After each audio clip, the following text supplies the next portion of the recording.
Gavumenti yandiddamu okusolooza omusolo mu kirombe kya Kopa ekya Kirembe Copper Mine ekisangibwa mu disitulikiti y'e Kasese oluvannyuma lw'okuwa olukusa aba kampuni ensimbi y'ekyobugagga kino eya Tibet Hima Chinese omukisa okuddamu okukiyiikuula.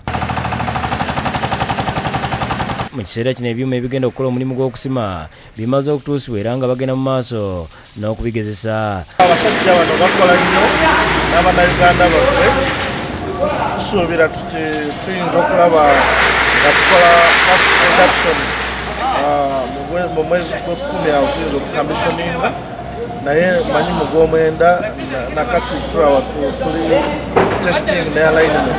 Akuliye emirimu mu kampuni eno Alex Kwatampola ategeeza nti bamaze okutereeza buli kimu wabula nga beeraliikirira kimu ky'amataba agatera okubatawaanya nga kino kye kiyinza okubatawaanyaamu. Agamba nti balina okukola ku mayumba agasulwamu abakozi agakutte mu mbinabina n'ebirala. Tugenda nga tulongoosa nga underground nayo yali nvundu nnyo, naye tugenda nga tuteekamu pipes empya twatandika n'okutolonga oba drainage mu ndaani eyo.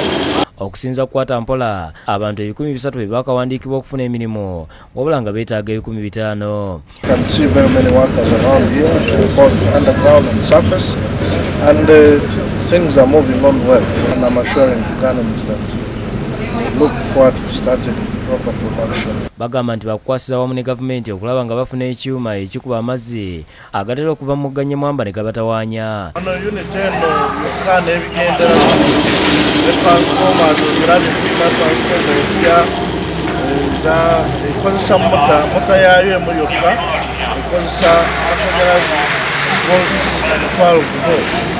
So biba bya bbeeyi nnyo, tuyinza okumalawo miliyoni $1 oba kumpi za Uganda bilioni 3. So osanga bino ebintu bya bbeeyi nnyo.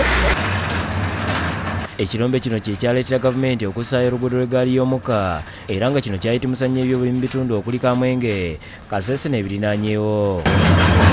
Ali Waswa yakusakidde Guleno ku Lwabukedde TV.